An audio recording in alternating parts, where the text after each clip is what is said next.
ಈ ಜಗತ್ತಿನಲ್ಲಿ ಏನೇ ಕ್ರೈಮ್ ಆಗಲಿ ಅದರ ಹಿಂದಿರೋದು ಈ ಮೂರೇ ಕಾರಣ. ಈ ಸ್ಟೋರಿ ನೋಡಿದ್ರೆ ಅದಕ್ಕೆ ಧರ್ಮವನ್ನು ಸೇರಿಸಬೇಕು. ಅಪರಾಧ ಮಾಡುವಾಗ ಪಾಪಿಗಳ ಮನಸ್ಸಲ್ಲಿ ದುರಾಸೆ, ಮೋಹ, ಆಕ್ರೋಶ, ಕಾಮ ಹೀಗೆ ಏನಿರುತ್ತೋ ಏನೋ ಆಗಬಾರದ್ದು ಆಗಿ ಸಿಕ್ಕಿಬಿದ್ದ ಮೇಲೆ ಪ್ರತಿಯೊಬ್ಬ ಅಪರಾಧಿಗೂ ಅನಿಸೋದು ಮನಸ್ಸಿನಲ್ಲಿ ಕಾಡೋ ಮೊದಲ ಮತ್ತು ಕೊನೆಯ ಪ್ರಶ್ನೆ ಒಂದೇ, ಇದೆಲ್ಲ ಬೇಕಿತ್ತ? ಮದುವೆ ನೆಪದಲ್ಲಿ ಭಯೋತ್ಪಾದನೆ ಮಾಡ್ತಿರೋ ಪಾಕಿಸ್ತಾನಕ್ಕೂ ಈಗ ಅದೇ ಅನ್ನಿಸ್ಬೇಕಾಗಿದೆ. ಇದೇ ಹೊತ್ತಿನ ಸ್ಪೆಷಲ್ ಯುದ್ಧ ಫಿಕ್ಸ್ ಭಾಗ 8 ಮದುವೆ ಮಸಲತ್ತು. ನಾನು ಕೀರ್ತಿಶ್ರೀ.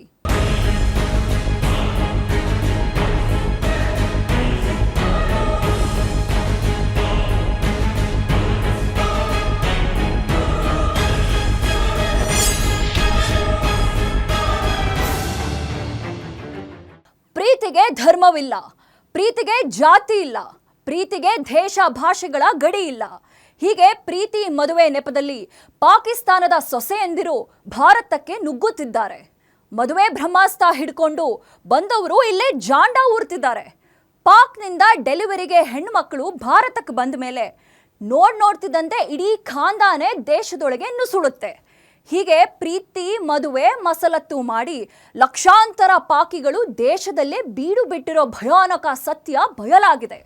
ಪಾಕ್ ಹೆಣ್ಮಕ್ಕಳ ಪ್ರೀತಿ ಹಿಂದಿರೋ ಕರಾಳ ಮುಖ ತೋರಿಸ್ತೀವಿ ನೋಡಿ. ಸಿನಿಮಾ ಒಂದೇ ಯಾಕೆ, ಅಮೀರ್ ಖಾನ್ ಹಾಗೂ ಅನುಷ್ಕಾ ಶರ್ಮಾ ಅಭಿನಯದ ಪಿಕೆ ಚಿತ್ರ ಯಾರಿಗೆ ಗೊತ್ತಿಲ್ಲ ಹೇಳಿ. ಈ ಚಿತ್ರದಲ್ಲೂ ಅಷ್ಟೇ ಭಾರತ ಹಾಗೂ ಪಾಕ್ ಅಂತರ್ಧರ್ಮೀಯ ಲವ್ ಸ್ಟೋರಿ. ಪ್ರೀತಿಗೆ ಎಂತ ಶಕ್ತಿ ಇದೆ ಅಂತ ತೋರಿಸಿದ್ದು ಇದೇ ಪಿಕೆ ಸಿನಿಮಾ. ನಾವು ಈಗ ಹೇಳ್ತಿರೋದು ಸಿನಿಮಾ ಕಥೆಯಲ್ಲ, ರಿಯಲ್ ಸ್ಟೋರಿ. ಕಥೆಯಾದ್ರೆ ಸೀಮಾ ಹೈದರ್ ಕತೆ ನಿಜವಾದದ್ದು. ಪಾಕಿಸ್ತಾನದ ಸೀಮಾ ಹೈದರ್ ಭಾರತದ ಸಚಿನ್ ಮೀನಾ ಅವರದ್ದು ಗಡಿಯಾಚೆಗಿನ ಪ್ರೀತಿ. ಪಹಲ್ಗಾಮ್ ದಾಳಿಗೆ ಪ್ರತೀಕಾರ ತೀರಿಸಿಕೊಳ್ಳುವ ಸಲುವಾಗಿ ಕೇಂದ್ರ ಸರ್ಕಾರ ದಿಟ್ಟ ನಿರ್ಧಾರ ತೆಗೆದುಕೊಂಡಿದೆ. ಪಾಕಿಸ್ತಾನಿಗಳು ಭಾರತ ಬಿಟ್ಟು ತೊಲಗಿ ಅಂತ ಆದೇಶವನ್ನ ಹೊರಡಿಸಿದೆ. ಪಾಕಿಸ್ತಾನಿಗಳು ದೇಶ ಬಿಡ್ತಿದ್ದಾರೆ. ಭಾರತದ ಯುವಕನನ್ನ ಮದುವೆಯಾಗಿರೋ ಪಾಕ್ನ ಸೀಮಾ ಹೈದರ್ ಭಾರತದಲ್ಲೇ ಇರೋ ಅವಕಾಶಕ್ಕೆ ಬೇಡಿಕೊಳ್ತಿದ್ದಾಳೆ. ಅದಂತ ಪುಣ್ಯಭೂಮಿ ಮತ್ತೊಂದಿಲ್ಲ ಕಣ್ರಿ. ಯಾರೇ ಬರಲಿ ಅಪ್ಪಿಕೊಂಡು ಬರಮಾಡಿಕೊಳ್ಳುತ್ತೆ, ಸಕಲ ಸೌಲಭ್ಯಗಳನ್ನು ಒದಗಿಸಿಕೊಡುತ್ತೆ. ಎಲ್ಲೆಲ್ಲಿಂದಲೂ ಬಂದವರು ನೆಮ್ಮದಿಯಾಗಿ ಬದುಕುತ್ತಿದ್ದಾರೆ. ಪಾಪಿ ಪಾಕಿಸ್ತಾನದಿಂದ ಬಂದವರು ಮಾತ್ರ ಉಂಡ ಮನೆಗೆ ದ್ರೋಹವನ್ನ ಬಗೆಯುತ್ತಿದ್ದಾರೆ. ಪ್ರೀತಿ ಮದುವೆ ಮುಖವಾಡವನ್ನ ತೊಟ್ಟು ಭಾರತದಲ್ಲಿ ವಿಷ ಬೀಜವನ್ನ ಬಿತ್ತುತ್ತಿದ್ದಾರೆ. ಪ್ರೀತಿ ಅಸ್ತ್ರ, ಮದುವೆ ಬ್ರಹ್ಮಾಸ್ತ್ರ. ಪಾಕ್ ಬಣ್ಣ ಬಯಲು. ಭಾರತದಲ್ಲಿ ಇದ್ದಾರೆ ಲಕ್ಷ ಲಕ್ಷ ಪಾಕ್ ಸೊಸೆಯಂದಿರು. ಡೆಲಿವರಿಗೆ ಅಂತ ಬಂದು ಭಾರತದಲ್ಲಿ ಉಳಿದುಕೊಳ್ಳುತ್ತಿದ್ದಾರೆ. ಆಟಗಾರತಿ ಸಾನಿಯಾ ಮಿರ್ಜಾ ಪಾಕ್ ಕ್ರಿಕೆಟಿಗ ಶೋಯಬ್ ಮಲ್ಲಿಕ್ನನ್ನ ಮದುವೆಯಾದಾಗ ವಿವಾದ ಹುಟ್ಟಿಕೊಂಡಿತ್ತು. ಭಾರತದಲ್ಲಿ ಆಕ್ರೋಶದ ಕಿಚ್ಚು ಹೊತ್ತಿಕೊಂಡಿತ್ತು. ಸಾಕಷ್ಟು ಟೀಕೆಗಳು ಕೇಳಿ ಬಂದಿದ್ವು. ಯಾಕಂದ್ರೆ ಇವರ ಮ್ಯಾರೇಜ್ ಸ್ಟೋರಿ ಜಗತ್ತಿಗೆ ಗೊತ್ತಾಗಿತ್ತು. ಆದ್ರೆ ಇದೇ ರೀತಿ ಭಾರತದ ಲಕ್ಷಾಂತರ ಮುಸ್ಲಿಂ ಮಹಿಳೆಯರು ಪಾಕ್ನ ಪುರುಷರನ್ನ ಮದುವೆಯಾಗಿದ್ದಾರೆ. ಪ್ರೀತಿ ಮದುವೆ ನೆಪದಲ್ಲಿ ಭಾರತಕ್ಕೆ ದ್ರೋಹವನ್ನ ಬಗೆಯುತ್ತಿದ್ದಾರೆ. ಪಾಕಿಗಳ ಈ ಬುದ್ಧಿ ಹೊರ ಜಗತ್ತಿಗೆ ಗುಟ್ಟಾಗಿತ್ತು. ಅದ್ಯಾವಾಗ ಪಹಲ್ಗಾಮ್ ದಾಳಿಗಾಗಿ ಉಗ್ರರಂತೆ ಅಡಗಿ ಕೂತಿದ್ದ ಭಯಾನಕ ಸತ್ಯಗಳು ಬಯಲಾಗ್ತಿವೆ.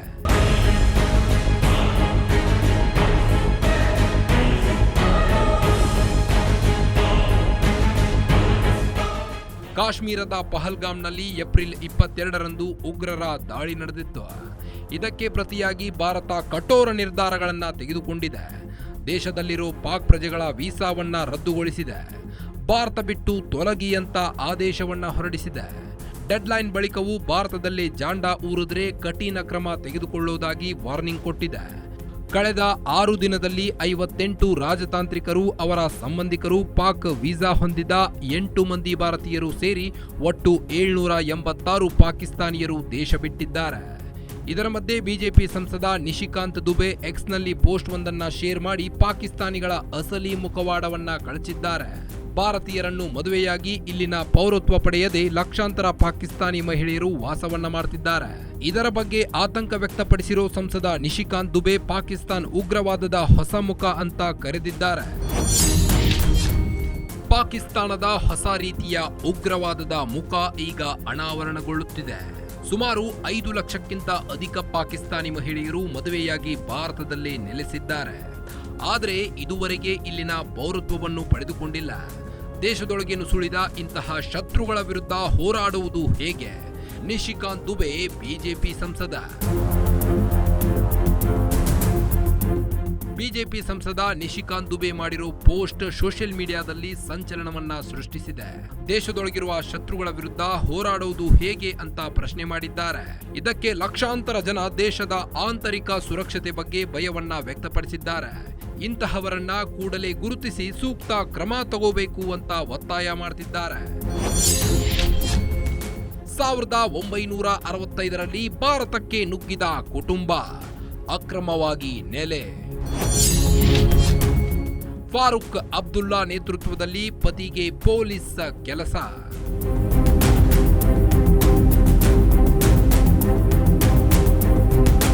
ಭಾರತಕ್ಕೆ ಲಕ್ಷಾಂತರ ಪಾಕಿಸ್ತಾನಿಯರು ನುಗ್ಗಿದ್ದಾರೆ. ಸಾವಿರಾರು ಕುಟುಂಬಗಳು ಇಲ್ಲೇ ವಾಸವಾಗಿವೆ. ಯಾವುದೋ ಕಾರಣಕ್ಕೆ ಅಂತ ಬಂದವರು ದೇಶದಲ್ಲೇ ಅಕ್ರಮವಾಗಿ ನೆಲೆಯೂರಿದ್ದಾರೆ. ಅದರಲ್ಲಿ ಇದು ಒಂದು ಕುಟುಂಬ. ಇದು ಮೂಲತಃ ಪಾಕ್ ಕುಟುಂಬ. आपके पति पुलिस में है? हाँ, मेरे पति पुलिस में 27 साल सर्विस हो गई उनकी। क्या नाम है? इफ्तिखार अली। वो पुलिस में है, उनको भी कहा कि वापस जाओ। उन्हीं को कहा, हमें नहीं कहा। जी, लेकिन हम यहाँ कैसे रहेंगे? ये मेरे छोटे छोटे बच्चे हैं, ये किसके सहारे रह सकते हैं? ये रह सिर्फ उन्हीं का नाम आया कि उनको उन्हीं वापस। का नाम आया। लेकिन आप उन सरकार को हम ये कहते हैं कि पहले हमें मारो फिर उनको भेज दो। ಕೇಳಿದ್ರಲ್ಲ, ತಮ್ಮ ಅಳಲು ತೋಡಿಕೊಳ್ತಿದ್ದಾರೆ. ತಮ್ಮ ಬಳಿ ಇರೋ ಡಾಕ್ಯುಮೆಂಟ್ಸ್ ನ ತೋರಿಸುತ್ತಿದ್ದಾರೆ. ಈ ಕುಟುಂಬ ಭಾರತಕ್ಕೆ ಬಂದಿದ್ದು ನಿನ್ನೆ ಮೊನ್ನೆಯಲ್ಲ, ಕೆಲ ವರ್ಷಗಳ ಹಿಂದೆಯಲ್ಲ. 1965ರಲ್ಲೇ ಭಾರತಕ್ಕೆ ಈ ಕುಟುಂಬ ಅಕ್ರಮವಾಗಿ ಎಂಟ್ರಿ ಕೊಟ್ಟಿತ್ತು. 60 ವರ್ಷದಿಂದ ಭಾರತದಲ್ಲೇ ನೆಲೆ ಊರಿದೆ. ಇನ್ನೊಂದು ಶಾಕಿಂಗ್ ವಿಚಾರ ಏನಂದ್ರೆ, ಫಾರೂಕ್ ಅಬ್ದುಲ್ಲಾ ಅವರ ಕಾಲದಲ್ಲಿ ಈಕೆ ಪತಿಗೆ ಜಮ್ಮು ಕಾಶ್ಮೀರದಲ್ಲಿ ಪೊಲೀಸ್ ಕೆಲಸ ಸಿಕ್ಕಿದೆ. 27 ವರ್ಷ ಸರ್ವಿಸ್ ಕೂಡ ಮಾಡಿದ್ದಾರೆ. ವೀಸಾ ಮುಗಿದ್ರೂ ಭಾರತದಲ್ಲೇ ಸಮ್ರಿನ್ ಠಿಕಾಣಿ. ಅಕ್ರಮವಾಗಿ ನೆಲೆಸಿದ್ದ ಯುವತಿ ಕೊನೆಗೂ ಗಡೀಪಾರು.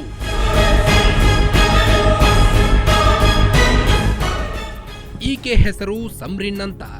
45 ದಿನಗಳ ವೀಸಾ ಪಡೆದು ಭಾರತದೊಳಗೆ ಕಾಲಿಟ್ಟಿದ್ರು. ವೀಸಾ ಅವಧಿ ಮುಗಿದ್ರೂ ಸಮ್ರಿನ್ ಭಾರತ ಬಿಟ್ಟು ಹೋಗಿಲ್ಲ. ಯಾವ ಅಧಿಕಾರಿಯೂ ಈಕೆಯ ವೀಸಾ ಚೆಕ್ ಮಾಡಿಲ್ಲ. ಹೀಗಾಗಿ 6 ತಿಂಗಳು ಭಾರತದಲ್ಲೇ ನೆಲೆಸಿದ್ದಾರೆ. ಕದ್ದು ಮುಚ್ಚಿ ಠಿಕಾಣಿ ಹೂಡಿದ್ದ ಸಮ್ರಿನ್ನಳನ್ನು ಭಾರತದಿಂದ ಪಾಕಿಸ್ತಾನಕ್ಕೆ ಗಡೀಪಾರು ಮಾಡಲಾಗಿದೆ. ಅದಕ್ಕೆ ಕಣ್ಣೀರು ಹಾಕ್ತಿದ್ದಾರೆ. पाकिस्तान मैं सितंबर में आई थी, 1.5 महीने की वीज़ा पर। यहाँ अपने मामू के घर होने, तो उनके मतलब शादी हो गई फिर मेरी।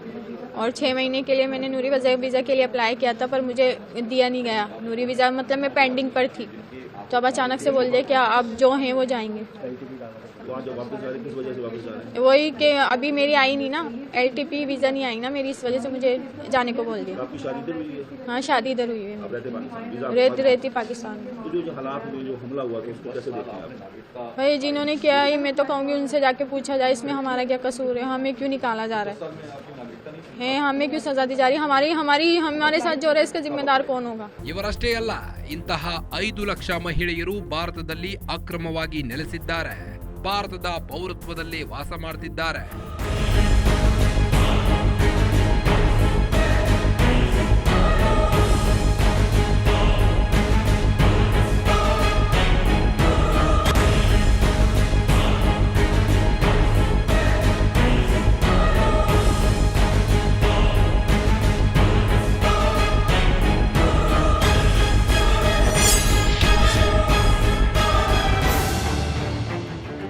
ಪಾಪಿ ಪಾಕಿಸ್ತಾನದ ಮತ್ತೊಂದು ಉಗ್ರವಾದ ಮುಖವಾಡ ಕಳಚಿದೆ. ಉಗ್ರರಂತೆ ಅಡಗಿ ಕೂತಿದ್ದ ಅದೆಷ್ಟೋ ಸತ್ಯಗಳು ಒಂದೊಂದಾಗಿ ಬಯಲಾಗ್ತಿದೆ. ಪಾಕ್ ಪುರುಷರನ್ನ ಮದುವೆಯಾಗೋ ಇಲ್ಲಿನ ಮಹಿಳೆಯರು ಪಾಕಿಸ್ತಾನದ ಸೊಸೆಯಾಗ್ತಾರೆ. ಆದರೆ ಇಲ್ಲಿನ ಪೌರತ್ವವನ್ನೇ ಉಳಿಸಿಕೊಂಡಿರ್ತಾರೆ. ಹೆರಿಗೆಗೆ ಅಂತ ಭಾರತಕ್ಕೆ ರಿಟರ್ನ್ ಆದ್ಮೇಲೆ ತನ್ನ ಫ್ಯಾಮಿಲಿನ ಕರೆಸ್ಕೊಂಡು ಅಸಲಿ ಆಟ ಶುರು ಮಾಡ್ತಾರೆ. ಭಾರತದಿಂದ ಎಲ್ಲಾ ಫೆಸಿಲಿಟಿನೂ ಪಡೆದು ಪಾಕಿಸ್ತಾನಕ್ಕೆ ನಿಷ್ಠೆ ತೋರಿಸ್ತಿದ್ದಾರೆ. ಪಾಕಿಸ್ತಾನಕ್ಕೆ ಸೊಸೆಯಾದರೂ ಭಾರತದ ಪೌರತ್ವ ಬೇಕು. ಹೆರಿಗೆಗೆ ಅಂತ ಭಾರತಕ್ಕೆ ರಿಟರ್ನ್, ಆಮೇಲೆ ಅಸಲಿ ಆಟ. ಪಾಕ್ ಮಕ್ಕಳಿಗೆ ಭಾರತದ ಪೌರತ್ವ, ಭಾರತದ ಸೌಲಭ್ಯ. ಪಹಲ್ಗಾಮ್ ನರಮೇಧದ ನಂತರ ಪಾಕಿಸ್ತಾನಕ್ಕೂ ಗ್ರಹಚಾರ ಕೆಟ್ಟಿದೆ. ಭಾರತದಲ್ಲಿರೋ ಪಾಕ್ ಪ್ರಜೆಗಳಿಗೂ ಗ್ರಹಚಾರ ಕೆಟ್ಟಿದೆ. ಪಹಲ್ಗಾಮ್ ದಾಳಿಯ ನಂತರ ಭಾರತ ಅಟ್ಟಾರಿ ವಾಘಾ ಗಡಿಯನ್ನ ಕ್ಲೋಸ್ ಮಾಡಿದೆ. ಪಾಕ್ ಪ್ರಜೆಗಳಿಗೆ ಭಾರತ ಬಿಟ್ಟು ತೊಲಗಿ ಅಂತ ಆದೇಶಿಸಿದೆ. ಅದ್ಯಾವಾಗ ಕೇಂದ್ರ ಸರ್ಕಾರ ಇಂಥದ್ದೊಂದು ಕಠಿಣ ನಿರ್ಧಾರ ತೆಗೆದುಕೊಳ್ಳುತ್ತೋ ಆಗ್ಲೇ ನೋಡಿ ಸ್ಫೋಟಕ ಸತ್ಯವೊಂದು ಹೊರಬಿದ್ದಿತ್ತು. ಅದೇನು ಅಂದ್ರೆ ಭಾರತದಲ್ಲಿ ಪಾಕ್ ಸೊಸೆಯರ ದರ್ಬಾರ್, ಪಾಕಿಸ್ತಾನ ಕುಟುಂಬಸ್ಥರ ಕಾರುಬಾರು. ಇದೊಂದು ಪಕ್ಕಾ ಪ್ಲಾನ್. ಅದೆಂತ ಖತರ್ನಾಕ್ ಪ್ಲಾನ್ ಅಂದ್ರೆ ಯಾರು ಊಹಿಸಿಕೊಳ್ಳುವುದಕ್ಕೂ ಸಾಧ್ಯವಿಲ್ಲ. ಅಷ್ಟರ ಮಟ್ಟಿಗೆ ಪಾಕ್ ತನ್ನ ಪ್ರಜೆಗಳನ್ನ ಭಾರತಕ್ಕೆ ನುಗ್ಗಿಸ್ತಿದೆ. ಪಾಕಿಸ್ತಾನದ ಉದ್ದೇಶವೇನು? ಭಾರತಕ್ಕೇಗೆ ಪಾಕಿಗಳು ನುಗ್ತಿದ್ದಾರೆ ಅಂತ ಎಳೆ ಎಳೆಯಾಗಿ ಹೇಳ್ತೀವಿ ನೋಡಿ. ನಾವು ಮೊದಲೇ ಹೇಳಿದಂತೆ ಪ್ರೀತಿಗೆ ಗಡಿಯಿಲ್ಲ, ದೇಶ ಭಾಷೆಯ ಅಡೆತಡೆ ಇಲ್ಲ. ಭಾರತದಲ್ಲಿ 30 ಕೋಟಿ ಮುಸ್ಲಿಮರು ಇದ್ದಾರೆ ಅನ್ಕೊಂಡ್ರು ಅದರಲ್ಲಿ ಪಾಕ್ ಪುರುಷರನ್ನ ಮದುವೆಯಾಗಿರುವುದು ಜಾಸ್ತಿ ಇದ್ದಾರೆ. ಇಲ್ಲಿನ ಮುಸ್ಲಿಂ ಮಹಿಳೆಯರು ಪಾಕ್ ಪುರುಷರನ್ನ ಮದುವೆಯಾದ್ಮೇಲೆ ಪಾಕಿಸ್ತಾನದ ಸೊಸೆಯಾಗ್ತಾರೆ, ಪಾಕಿಸ್ತಾನದ ಪೌರತ್ವವನ್ನ ಪಡಿಬೇಕು. ಆದ್ರೆ ಮಾಡ್ತಿರೋದೇ ಬೇರೆ. ಮದುವೆಯಾದ್ಮೇಲೆ ಪಾಕಿಸ್ತಾನಕ್ಕೇನೋ ಹೋಗ್ತಾರೆ, 1 ವರ್ಷ ಕಳೆಯೋದ್ರೊಳಗೆ ಹೆರಿಗೆಗೆ ಅಂತ ಭಾರತಕ್ಕೆ ಬರ್ತಾರೆ. ಹಾಗೆ ಭಾರತಕ್ಕೆ ಬರೋಕೆ ಕಾರಣ ಬೇರೇನೇ ಇದೆ ಬಿಡಿ. ಹೆರಿಗೆಗೆ ಅಂತ ಬಂದವರು ಭಾರತದಲ್ಲಿ ಉಳಿದುಕೊಳ್ತಾರೆ. ಅದಕ್ಕಾಗಿನೇ ಪಾಕ್ ಪೌರತ್ವ ಪಡೆಯದೆ ಭಾರತದ ಪೌರತ್ವವನ್ನ ಉಳಿಸಿಕೊಂಡಿರ್ತಾರೆ. ಮೊದಲಿಗೆ ಪಾಕ್ ಪುರುಷರನ್ನ ಇಲ್ಲಿನ ಮಹಿಳೆಯರು ಮದುವೆಯಾಗ್ತಾರೆ. ವರ್ಷದೊಳಗೆ ಹೆರಿಗೆಗೆ ಅಂತ ರಿಟರ್ನ್ ಆಗ್ತಾರೆ. ಭಾರತಕ್ಕೆ ಬಂದು ಹೆರಿಗೆಗೆ ಸರ್ಕಾರಿ ಆಸ್ಪತ್ರೆಗಳಲ್ಲಿ ದಾಖಲಾಗ್ತಾರೆ. ಇಲ್ಲಿ ಜನಿಸುವ ಮಕ್ಕಳಿಗೆ ಇಲ್ಲಿನ ನಿಯಮಗಳಂತೆ ಪೌರತ್ವ ಸಿಗುತ್ತೆ. ಆಧಾರ್ ಕಾರ್ಡ್ ನೋಂದಣಿ ಸೇರಿದಂತೆ ಸರ್ಕಾರಿ ಸವಲತ್ತುಗಳು ಸಿಕ್ಕಿ ಮಕ್ಕಳು ಭಾರತದ ನಾಗರಿಕರಾಗ್ತಾರೆ. ನಂತರ ಪಡಿತರ ಚೀಟಿ, ಉಚಿತ ಪಡಿತರ, ಗ್ಯಾಸ್ ಸಿಲಿಂಡರ್, ವಿದ್ಯುತ್ ಪಡ್ಕೊಳ್ತಾರೆ. ಆಮೇಲೆ ತನ್ನ ಹೆಂಡತಿ ಮಕ್ಕಳನ್ನ ನೋಡುವ ನೆಪದಲ್ಲಿ ಪಾಕ್ ಪ್ರಜೆ ಭಾರತಕ್ಕೆ ಬರ್ತಾನೆ. ನಿಧಾನವಾಗಿ ಆತನ ಫ್ಯಾಮಿಲಿ ಕೂಡ ಭಾರತಕ್ಕೆ ಆಗಮಿಸಿ ವಾಸ್ತವ್ಯವನ್ನ ಹೂಡುತ್ತಾನೆ. गलत होना था वो तो हुआ है, उनको सजा मिलनी चाहिए. हम सबको बहुत दुख है और मेरी दोनों मतलब गवर्नमेंट से यही अपील है कि आपसे रिक्वेस्ट की जाती है कि आप लोग जिनकी शादियां हुई हैं उनको वीज़े दिए जाएं ताकि बच्चे माओ से और हस्बैंड वाइफ जो हैं वो दूर ना रहें. आप उनको तो कम से कम वीज़ा दें.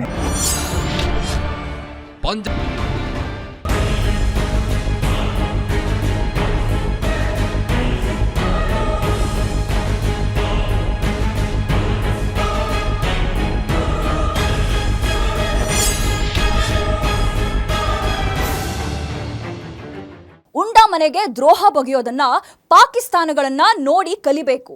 ಭಾರತದ ಅನ್ನ ತಿಂತಾರೆ, ಭಾರತದ ಸೌಲಭ್ಯಗಳನ್ನ ಪಡ್ಕೊಂಡು ನೆಮ್ಮದಿಯಾಗಿರ್ತಾರೆ. ಕೊನೆಗೆ ಭಾರತದ ಬೆನ್ನಿಗೆ ಚೂರಿ ಹಾಕ್ತಾರೆ. ಪಾಕ್ನ ISI ಏಜೆಂಟ್ಗಳಾಗಿ ಭಾರತದ ಇನ್ಸೈಡ್ ಸೀಕ್ರೆಟ್ನ ಪಾಕಿಸ್ತಾನಕ್ಕೆ ತಿಳಿಸ್ತಿದ್ದಾರೆ.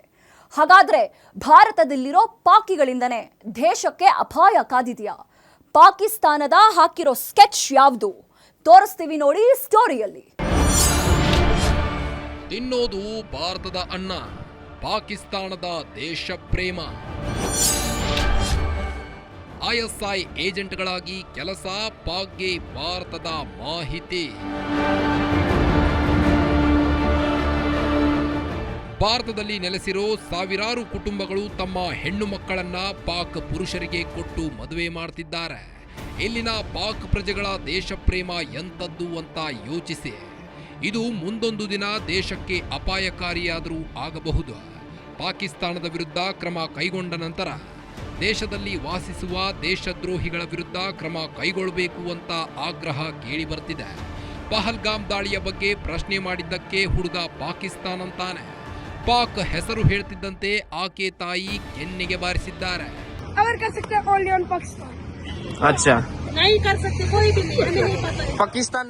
ಪಾಕಿಸ್ತಾನಿಯರಿಗೆ ಭಾರತವು ಸ್ವದೇಶವಾದಂತೆಯಾಗಿದೆ. ಇಲ್ಲೊಬ್ಬ ವ್ಯಕ್ತಿ ಬರೋಬ್ಬರಿ 17 ವರ್ಷದಿಂದ ಭಾರತದಲ್ಲಿದ್ದಾನೆ. ಅಚ್ಚರಿ ಏನಂದ್ರೆ ಈತ ಪಾಕಿಸ್ತಾನದವನು. ಭಾರತದಲ್ಲಿ ವೋಟ್ ಹಾಕಿದ್ದಾನೆ, ರೇಷನ್ ಕಾರ್ಡ್ ಕೂಡ ಹೊಂದಿದ್ದಾನೆ. ಅಂದ್ರೆ ನೀವೇ ಯೋಚನೆ ಮಾಡಿ, ಇಲ್ಲಿರೋ ಪಾಕಿಸ್ತಾನಿಗಳು ತಮ್ಮ ದೇಶದವರಿಗೆ ಹೇಗೆಲ್ಲ ಸಪೋರ್ಟ್ ಮಾಡ್ತಿದ್ದಾರೆ ಅಂತ. मैं उड़ीसा आया हूँ इस टाइम। उड़ीसा आए हम। तो कहाँ पाकिस्तान कहाँ कर रहे हैं? पाकिस्तान रावलपिंडी इस्लामाबाद। तो क्या क्यों भेज रहे हैं, आपको क्या बताया? देखिए कुछ नहीं कह सकते, मेरे इस टाइम पे जो मेरा थॉट प्रोसेस बिल्कुल काम नहीं कर रहा, मैं टोटली ब्लैंक हो गया हूँ। अभी मैं करंटली मैं परसू कर रहा हूँ अपना बैचलर्स इन कंप्यूटर साइंस। मेरा फाइनल सेमेस्टर चल रहा है, जून में मेरे एग्जाम्स थे, तो मेरे कुछ और प्लान्स थे कि एग्जाम्स खत्म करके मैं जॉब्स के लिए इंटरव्यू के लिए मैं प्रिपेयर कर रहा था, लेकिन अचानक से सब चीज़ होना, ठीक है, ये बहुत अफेक्ट करती है। तो मेरा इस टाइम थॉट प्रोसेस बिल्कुल डिस्टर्ब हो गया है, ठीक है। मेरे को नहीं पता रिएक्ट कैसे करना है, क्या है क्या नहीं। अब जो चीज़ वहाँ पे हुई, किसने करी, क्या है क्या नहीं, वो किसका हक बनता है? एजेंसीज का हक बनता है उनको अच्छे से रिसर्च करके डीप उनका वो एनालाइज करके उनका आउटपुट देना। हम तो उसमें कुछ नहीं कर सकते ना। ಈಕೆ ಹೆಸರು ಪರ್ವಿನ್ ಅಖ್ತರ್, ಪಾಕಿಸ್ತಾನದ ಪ್ರಜೆ. ಬರೋಬ್ಬರಿ 40 ವರ್ಷದಿಂದ ಭಾರತದಲ್ಲಿ ನೆಲೆಸಿದ್ದಾರೆ. ಇದೀಗ ಸರ್ಕಾರದ ಕಠಿಣ ಕ್ರಮದಿಂದ ಅಟ್ಟಾರಿ ಗಡಿ ಮೂಲಕ ಪಾಕಿಸ್ತಾನಕ್ಕೆ ಹೋಗ್ತಿದ್ದಾರೆ. ನನಗೆ 3 ಮಕ್ಕಳಿದ್ದಾರೆ, ಇಲ್ಲೇ ಓದುತ್ತಿದ್ದಾರೆ. ನಮಗೆ ಯಾಕಿಷ್ಟು ಕಠಿಣ ಶಿಕ್ಷೆ ಅಂತ ಅಳಲು ತೋಡಿಕೊಂಡಿದ್ದಾರೆ. मेरा नाम परवीन अख्तर कहाँ है। से आप? हम बारामूला कानसपुरा से। तो पाकिस्तान से कब आए थे, कितने साल हो गए आपको आए हुए? कहाँ पे रहने? मुझे यहाँ 40 साल हो गए हैं भैया। 40 साल से मैं यहाँ रह रही हूँ। मेरे बच्चे 3 हैं, तीनों की शादियाँ मैंने की हैं। पढ़ा इन्होंने इधर ही है, मोदी नगर में पढ़ा है, बाकी दिल्ली से पढ़ के आए हैं। बेटा गिर जाओगे ना। जी जी हाँ, बेटा बाहर है, वो फॉरेन एक्सचेंज भेज रहा है इनको। हमारे हर तरफ से इनको फायदे हैं। तो हमने क्या खता की है कि हमें इतनी सख्त सजा दे रहे हैं? ये मासूम बच्चे सफर में इन्होंने इतना अजाब उठाया कि हमने कुछ नहीं खाया है, हमने कुछ नहीं खाया। क्या चाहते हैं, क्या होना है? हमारे हलक से उतरा ही नहीं कुछ। सरकारों से क्या चाहते हैं आप? कहाँ किस सरकार से क्या चाहे, क्या देंगे? ये इस वक्त हमें दरबदर करके इस पुलिस वैन में हमारी बेइज्जती हुई है। ये हम बाइज्जत लोग हैं, हम बाइज्जत शहरी हैं। तो ये क्या कर रहे हैं हिंदुस्तान वाले, क्या कर रहे हैं ये? तो जो हम उनके मुल्क जो पहलगाम में अटैक हुआ उसको आप कैसे देखते हैं? करना। ಮದುವೆ ಪ್ರೀತಿಯ ನೆಪದಲ್ಲಿ ಪಾಕಿಸ್ತಾನ ಭಾರತಕ್ಕೆ ತನ್ನ ಪ್ರಜೆಗಳನ್ನ ನುಗ್ಗಿಸ್ತಿದೆ.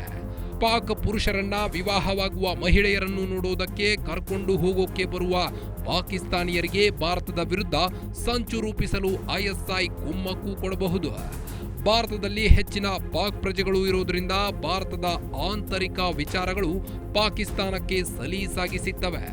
ಇದರಿಂದ ಭಾರತದ ಮೇಲಿನ ದಾಳಿಗೆ ಸಹಾಯವಾಗುತ್ತೆ. ಇಲ್ಲಿನ ಪಾಕ್ ದೇಶ ಪ್ರೇಮಿಗಳೇ ಪಾಕ್ ಏಜೆಂಟ್ಗಳಾಗಿ ಕೆಲಸ ಮಾಡಬಹುದು. ಹೀಗಾಗಿ ಅನಧಿಕೃತವಾಗಿ ಭಾರತದಲ್ಲಿ ನೆಲೆಸಿರೋ ಪಾಕ್ ಪ್ರೇಮಿಗಳನ್ನ, ಪಾಕ್ ಪ್ರಜೆಗಳನ್ನ, ಪಾಕ್ ಕುಟುಂಬಸ್ಥರನ್ನ ಗಡಿಯಿಂದ ಆಚೆ ತಳ್ಳಬೇಕು. ಆಗಿದ್ದಾಗ ಮಾತ್ರ ಭಾರತದಲ್ಲಿ ಕೊಂಚ ಶಾಂತಿ ನೆಲೆಸುತ್ತೆ. ಇಲ್ಲದಿದ್ರೆ ಯಾವತ್ತಿದ್ರೂ ಅಪಾಯ ಕಟ್ಟಿಟ್ಟ ಬುದ್ಧಿ.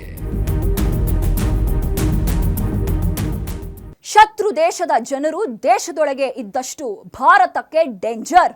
ಇವತ್ತಲ್ಲ ನಾಳೆ ದೇಶಕ್ಕೆ ಮಗ್ಗಲ ಮುಳ್ಳಾಗಿ ಚುಚ್ಚೋದು ಗ್ಯಾರಂಟಿ.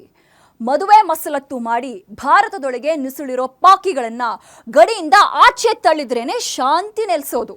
ಪಾಕಿಸ್ತಾನಕ್ಕೆ ಇದೆಲ್ಲ ಬೇಕಿತ್ತಾ ಅಂತ ಅನಿಸೋದು. ಇದೇ ಹೊತ್ತಿನ ಸ್ಪೆಷಲ್ ಇದು ಗ್ಯಾರಂಟಿ ನ್ಯೂಸ್. ಸುದ್ದಿ ಖಚಿತ, ನ್ಯಾಯ ನಿಶ್ಚಿತ.